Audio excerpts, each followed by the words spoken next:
মানুষের কাছ থেকে কখনোই এক্সপেক্ট করে কোনো লাভ নেই। নিজের প্রতি নিজের এক্সপেকটেশনটা বাড়ানোটা সবচাইতে বেশি ইম্পর্টেন্ট। এতে আপনি নিজের হেল্প করবেন এবং অন্য মানুষের পাশে দাঁড়াতে পারবেন। সো অন্যের কাছ থেকে চাওয়ার চাইতে নিজেকে স্ট্রং করাটাই অনেক বেশি দরকার। আসসালামু আলাইকুম, আমি আইরিন চলে এলাম আবারও আপনাদের মাঝে নতুন একটি ভিডিও নিয়ে। আশা করছি আমার আজকের ভিডিওটি আপনাদের কাছে ভালো লাগবে। প্রতিদিনের মতো করে আজও যারা যারা আমার ভিডিওটা দেখছেন, কে কোথা থেকে দেখছেন অবশ্যই আমাকে জানাবেন। আশা করছি আল্লাহর রহমতে আপনারা সবাই ভালো আছেন। আমরা আলহামদুলিল্লাহ ভালো আছি। তো এই তো আজকে সকালবেলায় ভিডিওটা শুরু করেছি, আর খালি পেটে এখানে সুগার টেস্ট করছিলাম। তো ভাবলাম যে এখান থেকে ভিডিওটা শুরু করি। এখন তো রোজ এই কাজগুলো আমাকে করতে হচ্ছে। আসলে একটা মেয়ের মা হতে গেলে কত কিছুই করতে হয়, তাই না? আমি সব কিছুই করতে পারছি, আর দেখা যায় যে নর্মালি এই সুইয়ের আঘাত প্রচুর খেয়েছি, কিন্তু আজ পর্যন্ত নিজের হাতে নিজে এই আঘাতটা করতে পারছি না। সামনের দিনগুলোতে দেখা যায় যে আরও বড় বড় ব্যথা সহ্য করতে হবে, কিন্তু এই যে এখন ছোটোখাটো ব্যথাগুলো নিতে হচ্ছে সেটাও কেন জানি না ভয় পাচ্ছি। তো ইনশাল্লাহ মা হতে গেলে আমাদের সব মেয়েকেই কম বেশি এই সমস্যাগুলোর সামনে পড়তেই হয়। তো সকালবেলায় খালি পেটে আগে সুগারটা টেস্ট করেছি, আর তারপর শীতের পিঠা খেতে বসে পড়েছি। এবছরে ফার্স্ট ভাপা পিঠা এই তো আজকেই খেয়েছি, আর এটা কিন্তু আমার জন্য পাঠানো হয়েছে। ছয়তলার ভাবি আমাদের জন্য আজকে সকালবেলায় একদম গরম গরম ভাপা পিঠা পাঠিয়েছেন। তো যেহেতু আমি এখন মিষ্টি খাবারটা খুবই কম খাচ্ছি, তো তার জন্য আমি অল্প করে একটু খেয়ে দেখছিলাম। আর এটার ভিতরে কিন্তু একদম নারিকেল আর হচ্ছে যে শীতের যে গুড় পাওয়া যায় সেটা দিয়ে, খেজুরের গুড় দিয়ে করা হয়েছে। পিঠাটা অনেক মজা হয়েছে।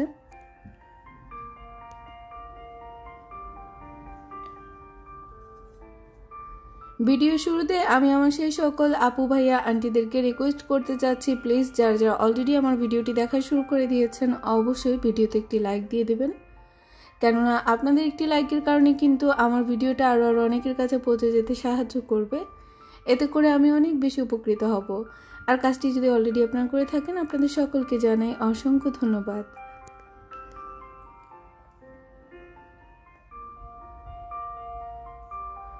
এখন দেখা যায় যে রোদ খুব একটা ওঠে না, তবে এই কাজগুলো আমার জন্য একটু ইম্পর্টেন্ট হয়ে গেছে। এই কাজগুলো আমার এখন না করলে না হবে। তো আগে থেকে আসলে সব কিছু একটু একটু করে গুছিয়ে নিচ্ছি, যে কাজগুলো আমি যখন অসুস্থ হয়ে যাব একবারেই করতে পারবো না। তো সেই কাজগুলো একটু আগে আগে করে গুছিয়ে রাখছিলাম।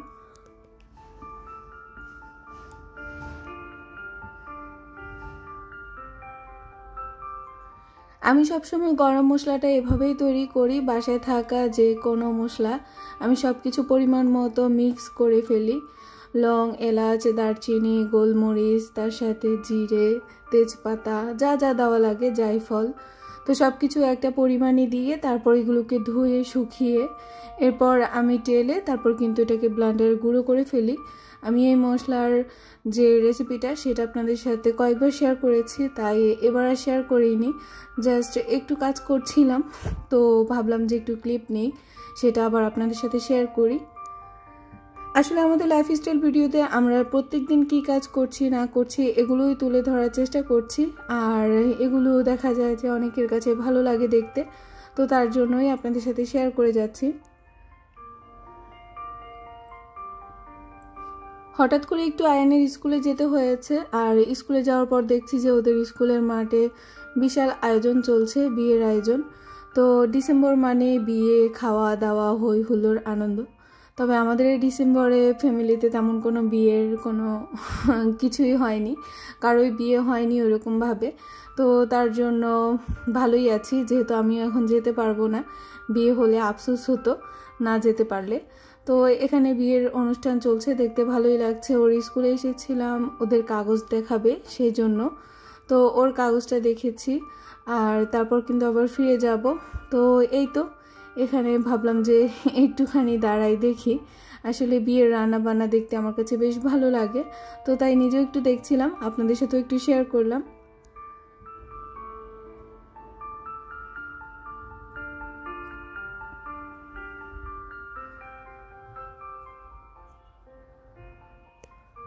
দেখা যায় যে এই যে একটা বছর স্কুল থেকে শেষ করেছে, আর স্কুল শেষ করার পর আবার ওর ফ্রেন্ডগুলোকে পাবে কিনা জানি না। ওর লাইফে ফার্স্ট ওরাই ছিল বন্ধু হিসেবে। তো আজকে বলছিল যে আমি অনেক দিন পর নেমেছি, একটু বেলপুরি খেয়ে যাই। তো তাই ভাবলাম যে যেহেতু ক্লাস শেষ আর ওদের সাথে দেখা হবে কিনা জানি না। ওরা আবার রেজাল্ট দেওয়ার পর কে কোথায় চলে যায় সেটাও এখনও শিওর না। তো ভাবলাম যে ঠিক আছে, আজকের দিনটা তোমরা সবাই একসাথে মিলে একটু বেলপুরি ঝালমুড়ি খেয়ে নাও। তো ভাবিরাও খাচ্ছে, সাথে আমরাও আছি। তো দাঁড়িয়ে আছি। আয়ান তো এগুলো খুবই পছন্দ করে আমার মতো খেতে। তো এখানে অপেক্ষা করছিলাম, আর ওরা খুব দুষ্টুমি করছিল, মজা করছিল। এমন সময় আমরাও পার করেছি, তাই না?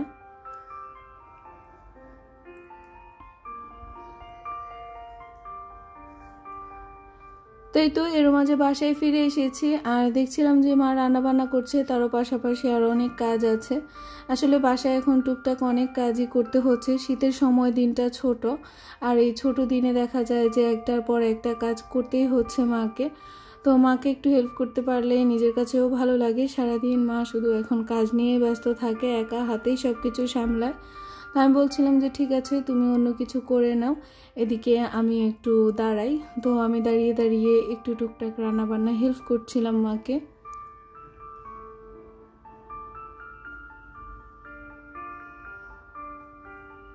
আজকাল ভিডিও দেখা যায় যে ওরকমভাবে সুন্দর করে সাজিয়ে যে আপনাদের মাঝে তুলে ধরবো, সেটাও আমার পক্ষে সম্ভব হচ্ছে না। হালকা পাতলা কোনোভাবে কিছু একটা দিয়ে আমি আমার ভিডিওটা সাজিয়ে নিচ্ছি, আর সেটাই আপনাদের সামনে তুলে ধরছি। জানি না আপনাদের কাছে কেমন লাগছে, তবে আশা করব আপনারা ভালোবেসে আমার সাথে থাকবেন, আমাকে সাপোর্ট দিয়ে যাবেন। আসলে এতটা লম্বা সময় আমাকে ভালোবাসা দিয়ে যাচ্ছেন, আর বাকি সময়টাও আমি চেষ্টা করব আপনাদের এই ভালোবাসাটা ধরে রাখার জন্য। তো তার জন্য দেখা যায় যে ভিডিওটা যেমনই হোক না কেন আপনাদের সামনে একটু তুলে ধরার চেষ্টা করি। এখানে আমি কবুতরের মাংস রান্না করব, তো সেটারই প্রিপারেশন নিচ্ছি। মা আগে থেকে বেছে কেটে ধুয়ে রেখে দিয়েছে। আমি জাস্ট এখন মশলাটা কষিয়ে তার মধ্যে দিয়ে দিচ্ছি। খুবই অল্প মশলায় আমি কবুতরের মাংসটা রান্না করে নিচ্ছি। এই খাবারগুলো দেখা যায় যে এখন আমার জন্য খুবই দরকার, তো তার জন্য এখন রীতিমতো এগুলো আমার জন্য রান্না করাই হচ্ছে। যেহেতু আমি খাবো মূলত, তাই মা বলছে যে তুমি তোমার মতো করে রান্নাটা করো, তাহলে তোমার জন্য ভালো, আমার জন্য ভালো।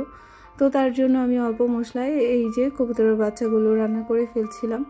এগুলো থেকে অনেক তেল বের হয়েছে।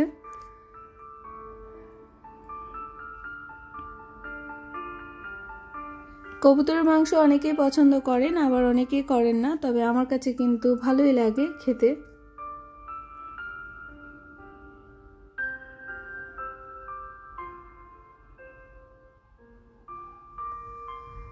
যারা যারা এই পর্যন্ত ভালোবেসে আমার সাথে এসেছেন, আমার ভিডিওটা দেখে গেছেন, আমার ভিডিওর কোনো অংশ কিংবা আমার কোনো কথা যদি আপনাদের কাছে একটু হলেও ভালো লেগে থাকে, তাহলে আপনাদেরকে রিকোয়েস্ট করব প্লিজ অবশ্যই ভিডিওতে তো লাইক দিবেন। তার সাথে আপনি যদি আমার নতুন বন্ধু হয়ে থাকেন, আমার চ্যানেলটিকে সাবস্ক্রাইব করে আমার সাথে থাকবেন। পাশে থাকা বেল বাটনের অল অপশনটি অবশ্যই প্লেস করে রাখবেন, এতে করে আমার নিত্য নতুন ভিডিওটি ছাড়া মাত্র নোটিফিকেশন পৌঁছে যাবে আপনাদের কাছে। আর কাজটি যদি অলরেডি আপনারা করে থাকেন, আপনাদেরকে জানাই অসংখ্য ধন্যবাদ।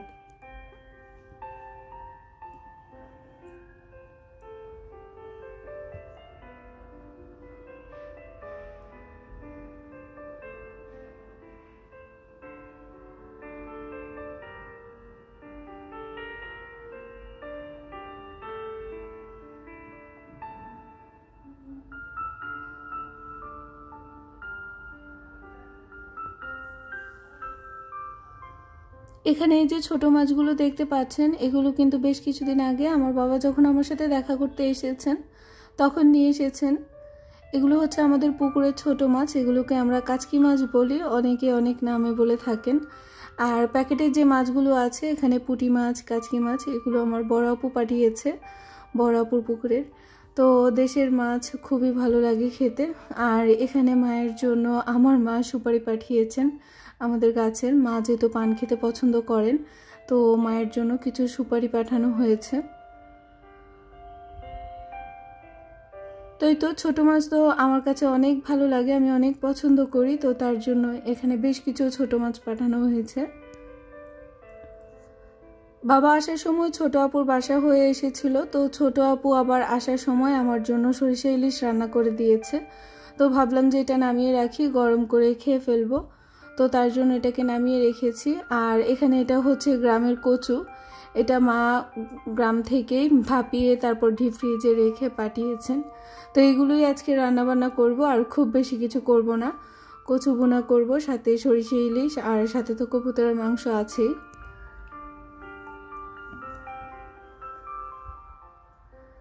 আজকাল যেহেতু আমার কাজকর্ম খুবই হালকা পাতলা হয়, তো তার জন্য দেখা যায় যে আমার সন্তানটা আমাকে অনেক হেল্প করে থাকে সব কাজেই। তো আমি বলছিলাম যে তোমার বুবুকে একটু হেল্প করো, বুবু তো সারাক্ষণই এখন কাজ করে। তো এখানে বসে বসে হেল্প করছে বুবুকে। পেঁয়াজগুলো দেখা যায় যে এমনিতে রাখলে নষ্ট হয়ে যাচ্ছে, এত দাম দিয়ে জিনিস কেনার পর যদি জিনিসগুলো নষ্ট হয়ে যায় তখন কিন্তু খারাপ লাগে। তো বেশ কিছু পেঁয়াজ কেটে কিন্তু ডিপ ফ্রিজে রেখে দিয়েছি। তো সব ফ্রিজে রাখা পেঁয়াজ দিয়ে তো আর সব সময় রান্না করা যায় না, কিছু দেখা যায় যে কাঁচাও রাখতে হয়। তো কাঁচাগুলো একটু রোদে দিয়েছি, যেহেতু রোদ উঠেছে ভাবলাম যে একটু রোদে শুকিয়ে নেই, এতে করে ভালোই থাকবে। তো আয়ান একবার তুলছে, আবার বলছে যে আম্মু আমার কষ্ট হয়ে যাচ্ছে। আমি বলছি যে ঠিক আছে আমি গুনছি আর তুমি তোলা শুরু করে দাও। তো বলছে যে ঠিক আছে তুমি কাউন্ট করো, আমি একটা একটা করে নিই। তো ওর সাথে খেলছিলাম, ও তুলতে চাচ্ছিল না। আসলে বাচ্চা মানুষ, যখন মন ভালো থাকে তখন কাজ করতে চায়, আর যখন মন ভালো থাকে না তখন কিন্তু কাজ করতে চায় না।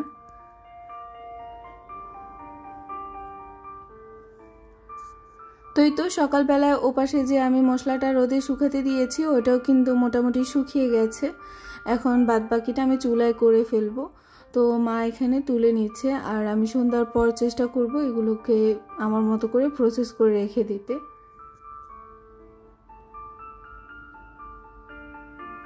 তো এই তো এখানে দাদি নাতি দুইজনেই কাজ করছে, আর আমি দাঁড়িয়ে দাঁড়িয়ে দেখছি।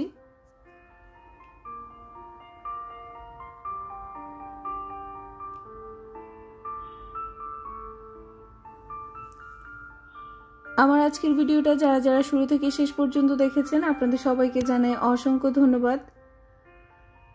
তো এই তো ছিল আমার আজকের আয়োজন। আর এই তো মশলাগুলো কিন্তু ভালোভাবে শুকিয়েছে, আর যতটুকু শুকাতে হবে সেটা আমি চুলায় শুকিয়ে নেব।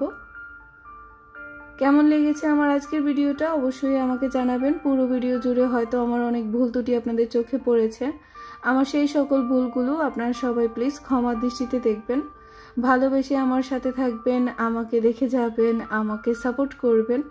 আসলে আপনাদের সাপোর্ট আমার জন্য এখন অনেক অনেক অনেক বেশি দরকার। তাই আপনাদের সবাইকে রিকোয়েস্ট করব প্লিজ সবাই অবশ্যই আমার সাথে থাকবেন।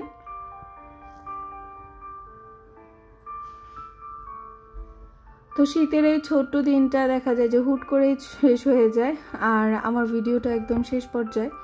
তো কেমন লেগেছে আমার ভিডিও আবারও বলছি প্লিজ আমাকে জানাবেন।